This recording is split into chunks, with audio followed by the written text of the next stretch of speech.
AB testiranje, vzpostavitev prodajnega lijaka in vključitev CTA gumbov. Vse to in še več za povečanje konverzij na spletni strani.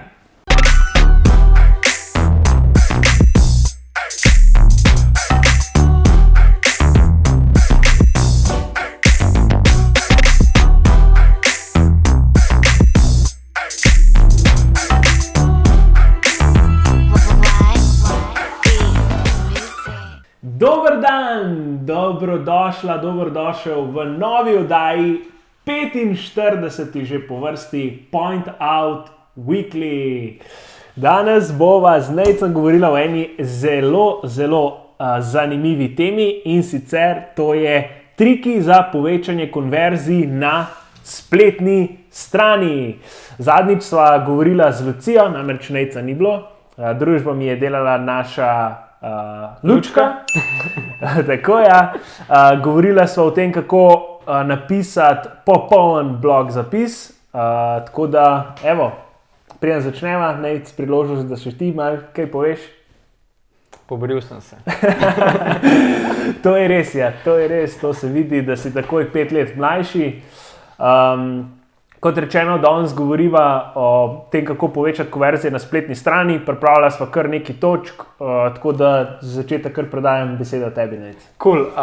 Kot prvo točko, kako povečati konverzije, sva pripravila, da je zelo pomembno, da na spletni strani, spletnem mestu izpostaviš glavni USP, po angleško Unique Selling Proposition, kar mi po večini uporabljamo, po slovensko pa to Google prevaja edinstvena prodajna ponudba, mi bi pa to prevedli mogoče bolj v smeri vaša unikatna vrednost. Se pravi, da uporabniku, ki obišče spletno stran, takoj poveste, v čem ste vi različni in kaj si lahko na vašem spletnem mestu obeta. Kako se to naredi? Par je načinov. Prvo je, da to enostavno zapišete v glavni naslov in podnaslov vaše spletne strani. Zelo dober način predstavlja, da to zapakirate v video, se pravi v 60 sekund ali pa maksimalno 90 sekundov k video. Zakaj je to dobro? Kot veš, danes na spletu ljudje najhitreje dobimo informacije preko videov in v kratkem videu lahko hitro izpostavimo tiste zadeve, v katerih smo mi drugačni.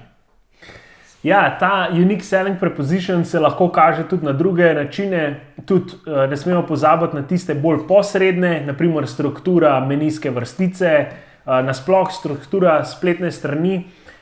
Če je bolj poudarka naprimer na storitvah, potem so lahko te storitve že zapisane v menijski vrstici ali pa navedene že relativno hitro na homepageu, na prvi strani. Če je fokus nekje druge, potem je to tisto. Tako da, ko razmišljaš o tem, kako povedati to svoje sporočilo, je seveda ključno, da ga čim prej, ampak ne pozabi tudi na te neke posredne oblike sporočanja.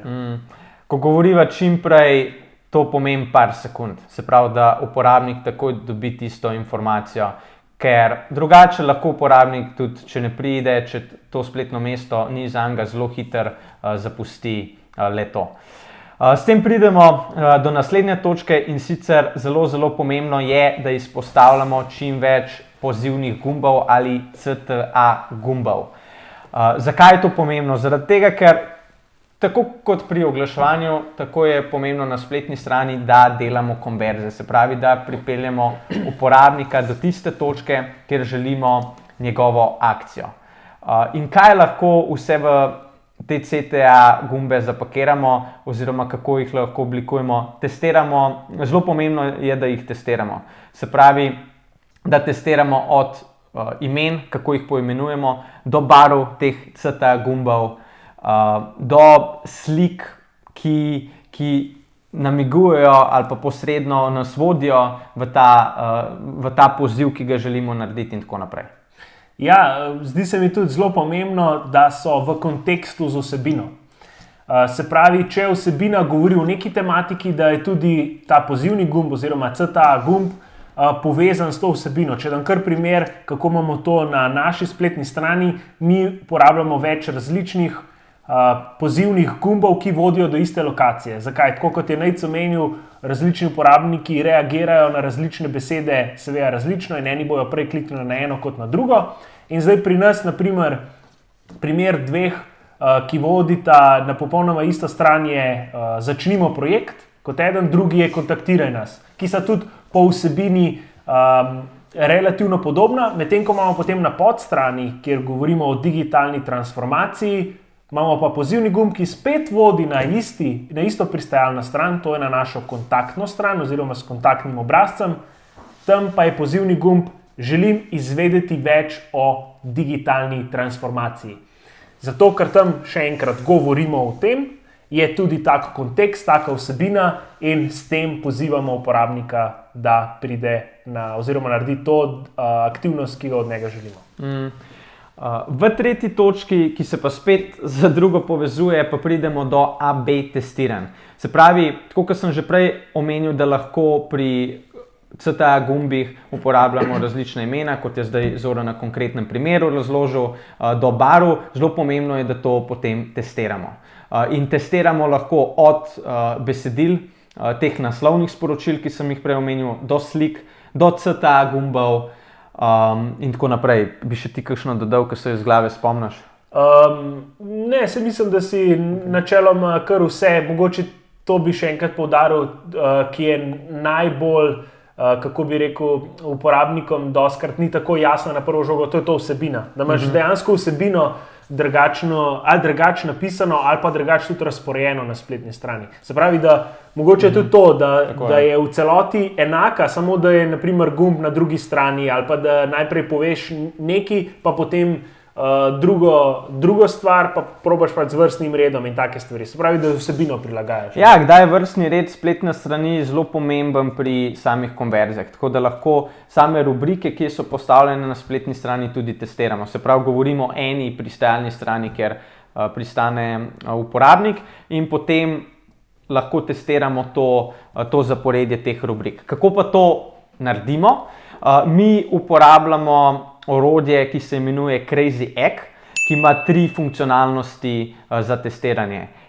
Prva zadeva je heatmap, druga zadeva je scroll map, kjer testiramo ravno to, koliko časa se uporabnik zadrži na določeni rubriki segmentu spletne strani z vidika pristajalne strani, in tako imenovani konfeti, ki beležijo, kje točno so uporabniki kliknili na spletni strani. A je to navigacija, a je to nek pozivni gumb, a je to mogoče celo slika, ki so mislili, da vodi nekam in da na njej lahko naredijo nek klik, pa se v tem primeru ni nič zgodilo. Pri heatmapu pa se meri, v heatmapu se pokaže, kje so ljudje klikali glede na količino, se pravi, bolj kot ljudje klikajo, temneje oziroma bolj rdeče bo obarvano kot toplo polje, zato se imenuje heatmap, kot toplotni zemljevid. In tam, ki je bolj vroče, ali kako bi rekel, tam se rdeče, oranžno, rumeno pokaže, tam, ki je manj, so bolj hladne barve, kot so zelena in modra. Tako je. Ok, seveda obstajajo tudi alternative oziroma dopolnila temu orodju. Naprimer, kar opažam, da se dosti v Sloveniji uporablja tudi naročniki, pa je zelo podobno Crazy Eggu, je Hotjar. Mislim, da je verjetno bo razlog tudi v tem, ker ponujajo nek freemium paket, kjer za določeno število obiskov lahko te teste delaš tudi popolnoma brezplačno. Sicer sta pa tudi 2 precej znana specializirana orodja za testiranje pa izdelavo pristajalnih strani in tako dalje, Kissmetrics in pa Unbounce. Potem imamo pa še seveda tudi z Google Analyticsom lahko delamo določene AB teste. Preko eksperimentov. Tako je. Pa še enega Optimizely. Optimizely, ja. Hvala, Nejc, ki se ga tudi splača pogledati. Cool. S tem pridemo do naslednje točke, in sicer, da je pomembno, da na spletni strani naredite ali pa vzpostavite prodajni lijak. Se pravi, to pomeni, da začrtate pot, kateri želite slediti oziroma čez katero želite, da uporabnik gre. Zakaj je to pomembno? Enostavno zaradi tega, da lahko merite, na katerem koraku se pa mogoče uporabnikova pot ustavi da vi ne morete pripeljati do te želene konverzije, ki ste se jo naprimer začrtali v zadnjem koraku. Se pravi, kje se uporabnik preko tega prodajnega lijaka zatakne in kaj lahko vi potem naredite, da omogočite to izkušnjo do zadnje faze prodajnega lijaka oziroma tiste konverzije, ki jo želite narediti. Ja, nek tak osnoven prodajni lijak ima 3 korake, se pravi, če rečemo prodajni lijak. Na vrhu so običajno neki lidi oziroma kontakti, ki pridejo na spletno stran. Te lide s časom spremenimo v prospekte oziroma neke kontakte, ki so že toliko naprej, da so že primerni za prodajo, da jih malo potipamo, in pa na koncu seveda konverterji oziroma tisti, ki so dejansko opravili nakup. Tako da ja, to je res ključno, da imate na spletni strani vzpostavljen nek tak sistem, mogoče si pomagate s specializiranimi pristajalnimi stranmi, mogoče z nekimi content upgrade in tako dalje, zato da ljudi premikate iz enega koraka v drugega. Če se ne motim, imaš ti tudi za svojo spletno stran prodajni lijak vzpostavljen. Za svoj online bootcamp, business bootcamp, ali kako se že imenuje? Ja, imam, lahko greš prečekirati, mogoče se ravno ne bi to ful hvalil več s tem, ker je zdaj že precej outdated, celotna spletna stran, že dolgo časa nisem napisal nobenega prispevka za blog, ampak ja, z tega vidika, da se vidi, kako zadeva funkcionira, pa sigurno priporočam. Cool. In kaj je tvoja ključna konverzija na koncu? Ja, ne bi bila, ne, da ne bi kupili ali svetovanje ali pa kak kurs, ki ni bil nikoli narejen, ne. Tako da to ne bi bila konverzija, ampak ja, seveda malo sem opustil zadevo, ampak še vedno je dodana vrednost, tako da če te zanima... Če prav razumem, ne, trenutno zbiraš lide, tako je. Preko tega, da ljudje preberajo tvoj blog, da imaš online bootcamp, kjer ljudje pustijo mail in ta lita je bolj vroč, ko nekdo pusti mail in tako ti gradiš iz lidov prospekte, ampak te zadnje faze, kot si omenil, da bi bil to nek seminar ali pa neko svetovanje, pa še nisi naredil, ampak imaš pa prve 2 zadevi pokrite s tem. Ja, to si zelo dobro povedal, pa če si me že toliko izval, mogoče res lahko dodam še 2 stavka. Ja, najprej seveda pridobivaš ljudi na spletno stran z neko vsebino, neko, rečemo temu, dodano vrednostjo. To so neki članki, prispevki na blogu in pa neki content upgrade, e-booki, white paperi in take zadeve, ki jih imam na blogu. Naslednji korak je, ko je nekdo že enkrat na spletni strani in si mogoče blog prebral in vidi v tem neko vrednost, je, da ga pozovem, da se prijavi na ta online business bootcamp, kjer je vsa ta vsebina, ki je na nek način tudi v blogih, plus neka dodatna v bistvu zbrana sistematično, v obliki nekega e-mail sekvence, in potem tretji korak bi pa seveda bil prodaja, ki pa ni bil nikoli realiziran. Cool. Greva v 5. točko in sicer to je tudi zelo, zelo pomembno. Zakaj? Ker doda res zelo veliko kredibilnost vaši spletni strani. O čem govorim? Govorim o vključitvi komentarjev, priporočil na vašo spletno stran. Enostavno, vse veste, ljudje nimajo radi neke samohvale ali pa čist drugačen ton v sami komunikaciji se doda, če mi delimo priporočila, komentarje ostalih uporabnikov, ki so že uporabljali našo storitev. Se pravi, ljudje nimamo radi, preberemo nekaj v smislu, kaj naše podjetje dela, kaj vam bo naša storitev omogočila ali pa naš produkt omogočil. Enostavno doda ful večjo težo komentar, priporočilo uporabnika, ki je to storitev uporabljal ali pa ta produkt uporabljal. Ker oni bodo s svojimi besedami povedali, kaj jim je bilo všeč pri tem produktu, kaj jih je morda zmotilo, seveda ponavadi takih zadev ne želimo vključiti na spletno stran, ampak se pravi, generalno veliko večjo težo da ostali vsebini, ki jo imate na spletni strani. 2 vprašanji običajno dobim povezano s tem. Prvo je, kako pridobiti priporočila, če je storitev nova oziroma produkt nov. In pa drugo vprašanje je, a niso ta priporočila tako, bom po domač povedal, sfejkana, ker to, kot je reč že omenil, ne boš dal nekaj, kar negativno govori o tvojem produktu na svojo spletno stran in si lahko dejansko samo zmisliš, pa uporabljaš neko stock fotografijo. In odgovor na prvo vprašanje je, da če še nimaš v bistvu kupcev, mogoče ponudi komu zastonj 5-10 ljudem tvoj produkt, zato da ga probajo in ti dajo iskren feedback, in potem, če je ta iskren feedback pozitiven, ga seveda vključi na spletno stran z njihovim privolenjem. In pa odgovor na drugo vprašanje je, ja, mogoče do neke mere to lahko deluje kot da je izigrano narejeno, zato je zelo pomembno pri teh testimonialih oziroma priporočilih, da čim manj posegate v besede, ki jih uporabljajo ljudje, se pravi, da tudi to, kar oni povejo, da je res pristno, pa tudi ne nazadnje, če uporabljate neke fotografije, da so čim bolj pristne, da niso neke v nekem studijskem okolju od vseh, kjer bo res gledali, kot da ste fotografijo kupili, in pa ne nazadnje, te zadeve delujejo, dajte temu zaupati, tako verjetno zaradi tega ne boste izgubili nobene stranke, če pa je možnost, da jo dobite, zakaj ne bi tega uporabljali. In samo pomisel, ko potuješ, kaj delaš, ko želiš nekam iti, želiš iti v neko restauracijo, na neki izlet. Večina nas uporablja TripAdvisor. In kaj je tista glavna moč TripAdvisora?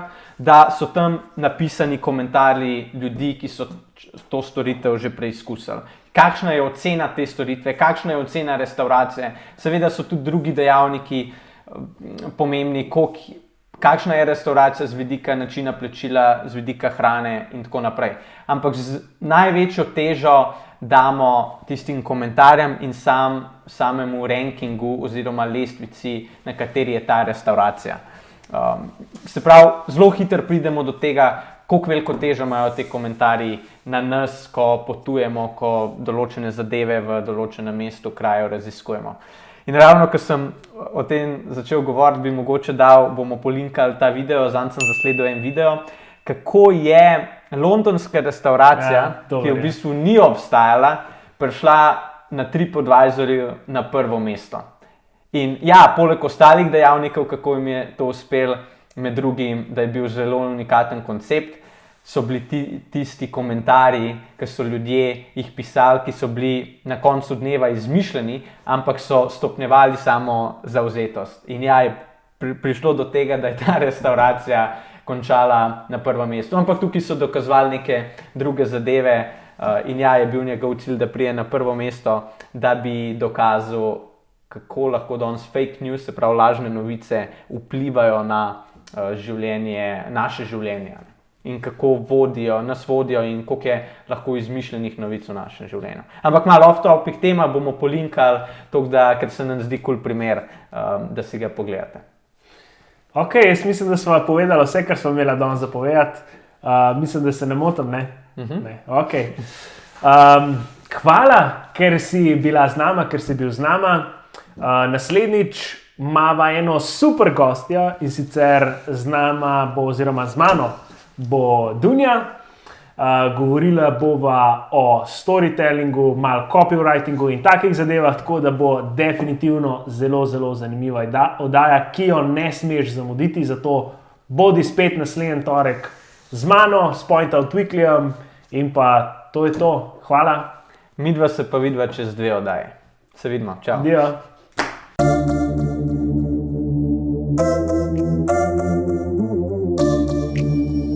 Why?